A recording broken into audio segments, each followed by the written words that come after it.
And so, as what James have said in the introduction, I'm coming from Hong Kong, and I came to the state about 13 years ago, and this is my 13 years in America as a first generation of Hong Kong immigrants in America. So allow me to just giving you a little bit background, and over here on the slide you're looking at right now, that's my Instagram tag. So if you are on Instagram, feel free to tune in and follow me on Instagram. That's one way to find out what's going on with my life, and also work that I've been working on. So that's mostly how I share my work. And first of all, when I came to the state about 13 years ago. When I just started, I came here for school. And what I went through is I went to undergrad at School Arts Institute Chicago, but ceramics wasn't my medium. I was studying graphic design throughout my years when I was in School Arts Institute Chicago's, until later on after I graduated, I realized that was not my passion.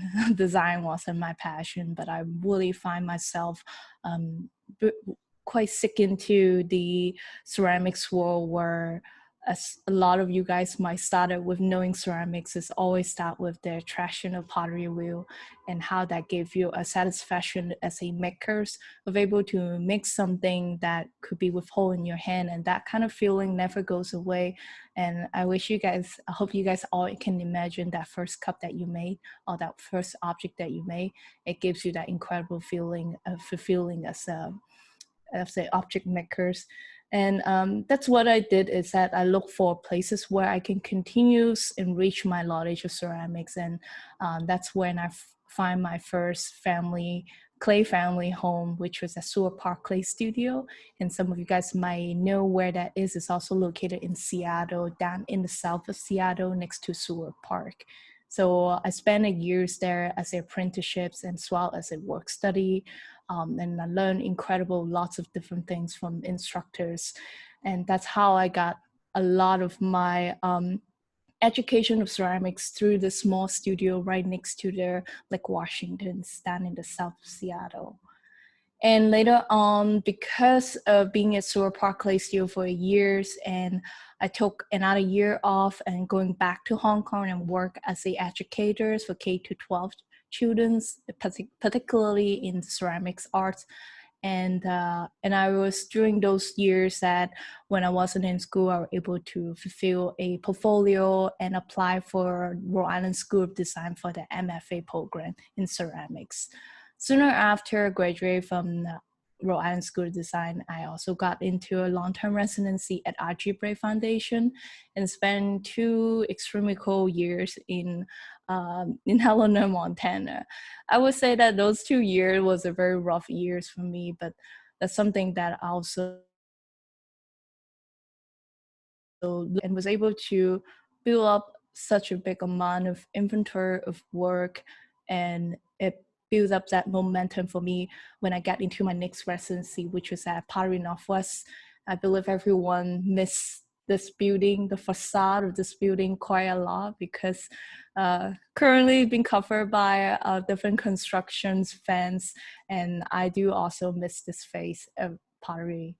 And hopefully very soon we were able to be in the same space, sharing the news of community and also sharing the love of object making with ceramics as a media.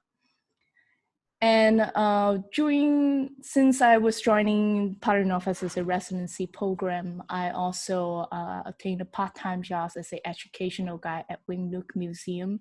And the picture you guys looking at is a room called the Family Association, Ju Okong Tom. And this particular space, being as an education guide there, really taught me a lot about the importance of history, especially of storytelling. Truly is every day when I go into the museum and giving tour, each objects that was being shown taught me the value of artifact and how does that able to emphasize through storytelling. And that's where I'm going to begin my storytelling about myself, which started with is that I was a beauty school dropout before I came into United States. But that wasn't the reason why there is hair exists in my work, which is something that a lot of people will realize that my ceramics have hair. But to understand why I make the work I do need to tell you the story about Sherry. And that's what you see in the title. Who is Sherry? Now, Sherry, she grown up in a sleepless city called Hong Kong, a city shine bright at night, and a place I feel with great intention but clustered in chaos. But she never has to think about her identity. It is just Sherry. And that was the name I was chose during my second grade school when I was in Hong Kong. That's the English name I chose. Everyone in Hong Kong just call me Sherry. Now, until Sherry came to America to study abroad in a small town called Appleton's in Wisconsin, one thing that really struck her and make her think is that a lot of people, the first question had asked Sherry is not too curious why she dropped out from beauty school, but really, do you know Kung Fu? That was the first question I got when I was in this high school in Wisconsin. Do you eat chicken feet? Do you know how to make fortune cookies? All this question as if Sherry, her exotic look, determine who she is.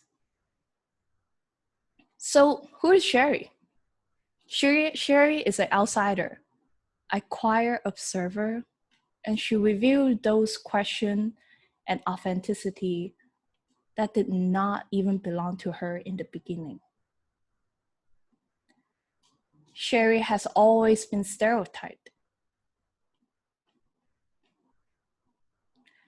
The stereotype that doesn't mean isn't true, but it's actually taking one story and turning it as the only story. And that's why what stereotype means. And as you see the pictures you add, that was one work that was made in 2013 during my first year with Sewer Park Clay Studio as a work study. I made 130,000 of fortune cookies coated with color inside the fortune cookies. And on the review with the light box, the American flag appears. The original fortune cookies were invented in actually California by Japanese Americans in the early 1920s. But since in 1942, when Japanese Americans were forced to be in incarceration camps, the business was took over by Chinese Americans, and it took off as an identity for Chinese Americans. However, this object was not invented in China or in Asia or anywhere.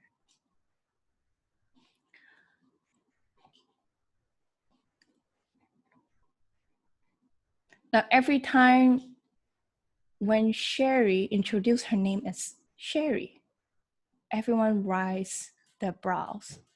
Look at her like, who are you fooling here? What about your Chinese name? Ling. This name, it sounds so unfamiliar to Sherry. It was a new identity I was given when I came to the state 12 years ago. I didn't really feel like I'm owning this identity until one day. I was in a Chinese restaurant, a server provided me a set of silverware and ice water instead of chopstick and hot tea. Some of you might understanding why that's such a big deal, because normally if you are Asian walking into a Chinese restaurant, they automatically give you chopstick and hot tea.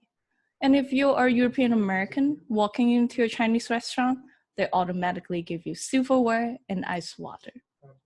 And that was the moment I feel incredible insult as a sense. But at the same time, I thought, oh shit, I blend in. I'm part of this American culture.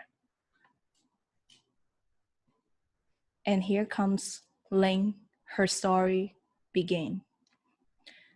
Now, I got to say that I'm proud to say Ling is the first generation's immigrants from Hong Kong. And she's here to tell you so much more than just that one story you have been heard. She finds her artistic freedom and become more expressive and bold and loud. She shouts for things she is. Nothing like clay can recur her movement, her intuition, and her stream of consciousness.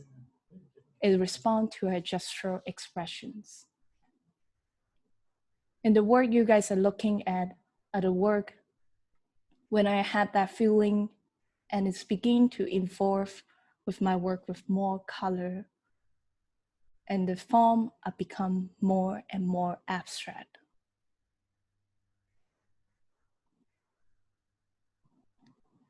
Now Ling wants to know how much more she can do to pump us the joy of freedom into her elaborations interacting with ceramics. At this instant, direct feed of emotion, what she can do to express.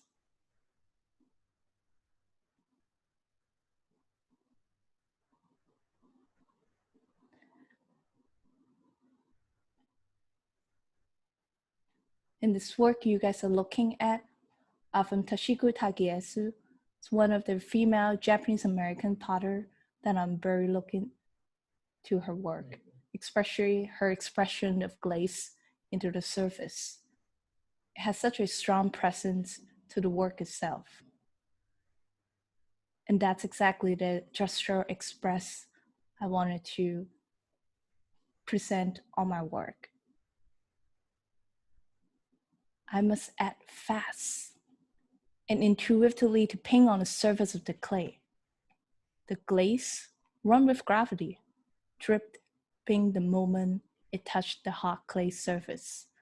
Sizzling sound erupt, and a haze of steam surround the piece until the glaze dry and stay. I can only direct the flow of glaze when the piece is hot. I then fire the foam again and again. In those firing, my glaze itself works with heat inside the kiln, and all my predetermined locations are no longer valid. And that is the process of my work. I tentatively to repeat firing them again and again and again.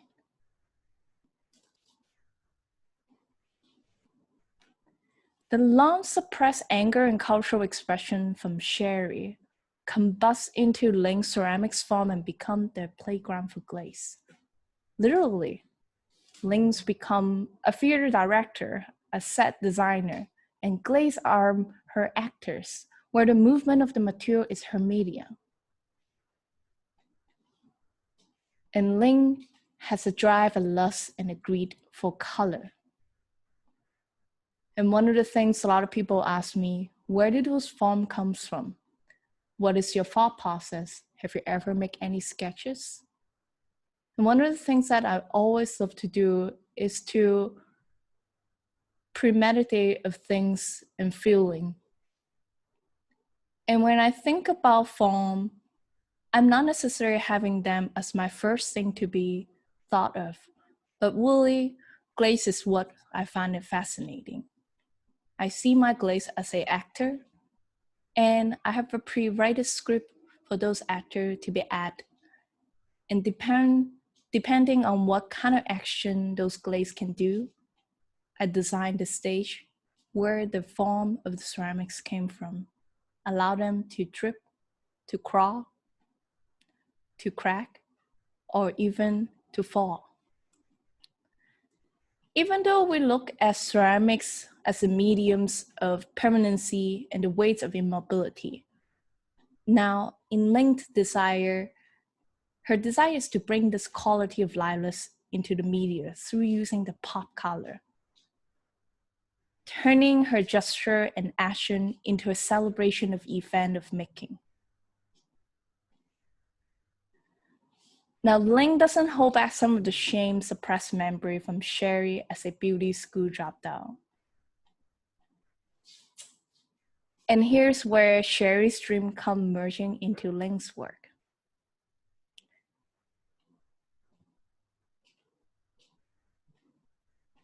You can see one of the things that I find fascinating with hair is that Hair has that sense of absence from the body, which was oddly to reminding a person.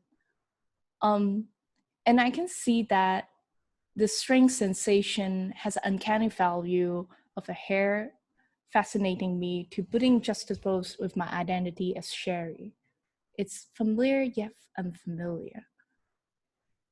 Another way to seeing that is think about hair that fell out and left on the bathroom tiles. Your first instinct about that hair, it's immediately turned into objects that you wanted to reject. You think it's gross. But remember when it's still attaching into your head? It is an object to be polished, to be brushed, to be cared. But what happened when it fell out from a body? And that's come to me where I begin to interest in inserting the hair into ceramics, as if I'm shifting, giving hair a new identity. And at the same time, how adjustable with the identity that I had as a Sherry, where that identity come from 13 years ago when I'm still in Hong Kong. And when I thought about Sherry, it's always found it unfamiliar. But I know her, but I don't know her very well. And that sense of concept of shifting the presence of Sherry, and I feel like when I'm putting hair into my ceramics work, I'm shifting that presence of Sherry and further through into the expression of Ling.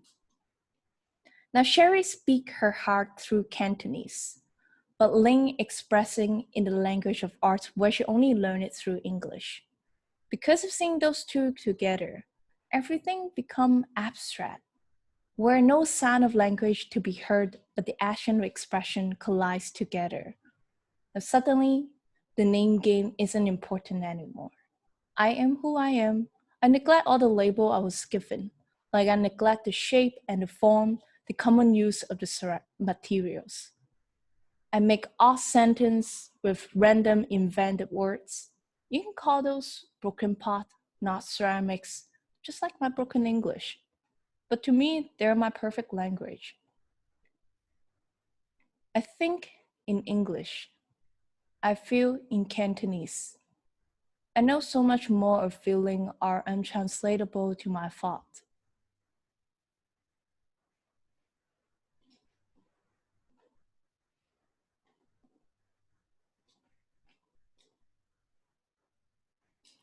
With the recent incidents that happened in Asia, the massive upheaval at my hometown Hong Kong, then the outbreak of coronavirus that brought in xenophobia toward Asians, I feel the urge to reconstruct my identity, in particular to the question of where you from become eerie, uncomfortable, and invalid. But that got me thinking. I think that we should start to think about ourselves. It's not just a path of history where we're from, but also the culture we continue to value and practice. I begin to experience this new form of clay, thinking about how I can shifting those materials. And one of the things that I realized when I begin to making those forms you're looking at, I was in a stage of feeling unstable and seeking for comfort. And it comes to my mind that when I start building this two sculpture, it reflects to images of godness that my mom prayed to it every morning when I'm back in home in Hong Kong.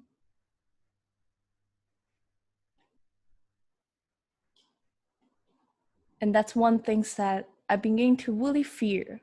I fear for what Sherry, her memories of Hong Kong, will no longer have a proof in the present culture. I fear for Ling, the ongoing battle of stigma she works hard to break every day will eventually devour her. And in this years of July, I made a solo exhibition with Method Gallery. And the work that was in that gallery as a solo exhibitions were actually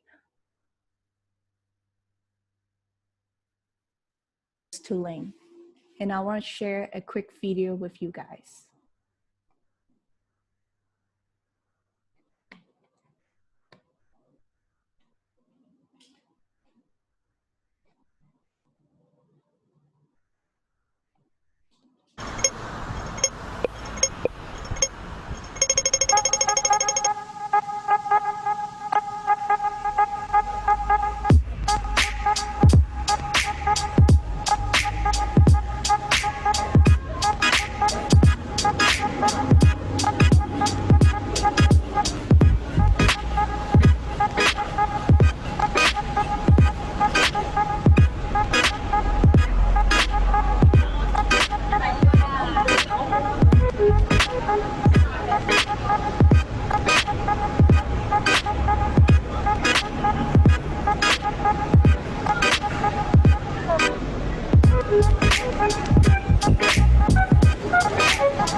So the work that you just saw was made during last month in July at Netflix Gallery.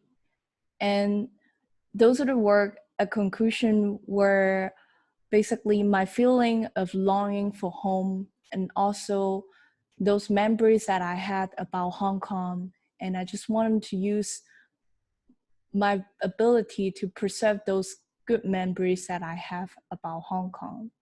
And I want to quickly just talk about few works that was from the exhibitions and related to my feeling about belonging. And that's also why the title of the show is called Apostrophe S, of who is it to be belong, who is the objects to be preserved, is an identity could be possesses.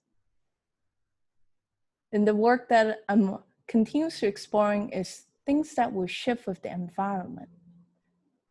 And as a result, there's some experimenting work that I'm working on, implements plants and fire arrangement into my sculpture.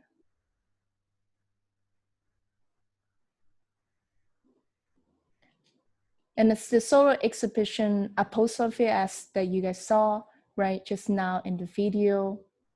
It shows a few pieces of work that I found it resonate with me and my memory of Hong Kong quite very much. The first one is the neon she remembered.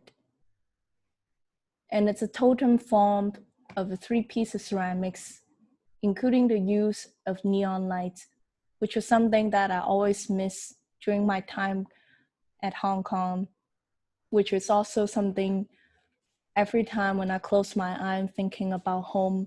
It's always that imagery of an airplane coming down, landing in the Hong Kong International Airport.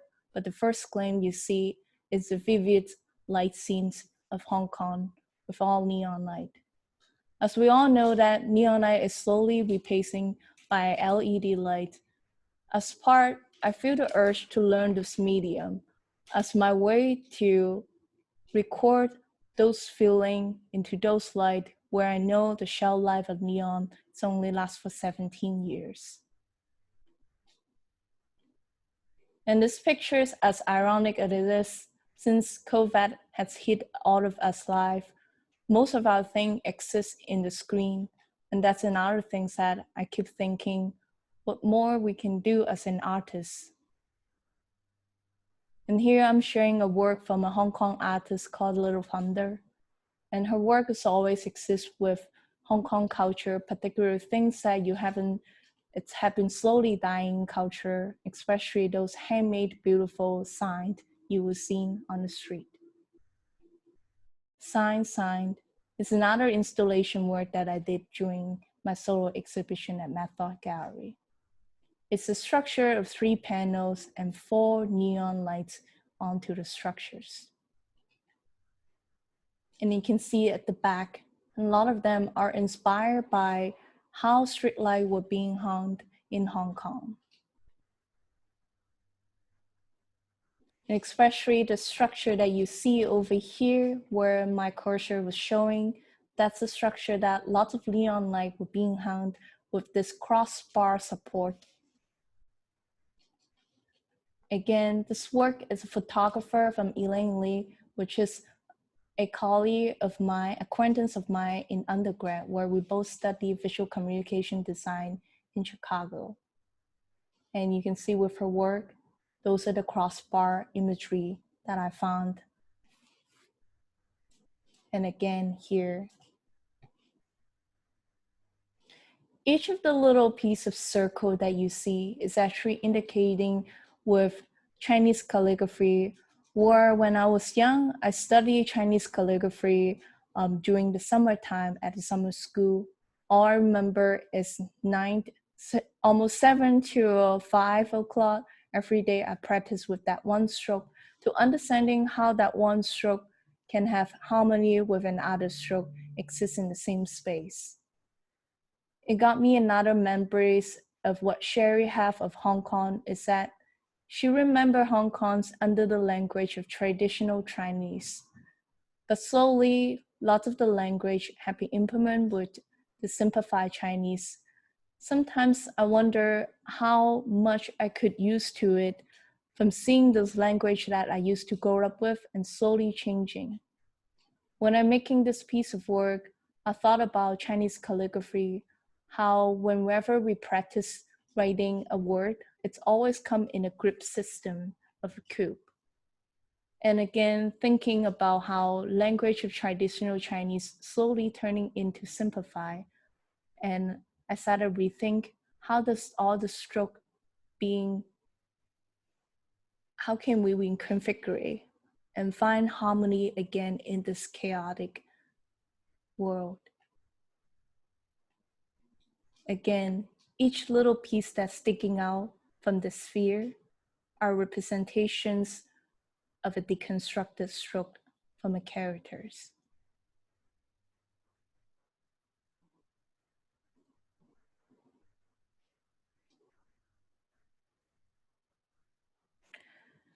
So as a person, I'm sharing my role as an artist to preserve Sherry cultures in a new form of vessel.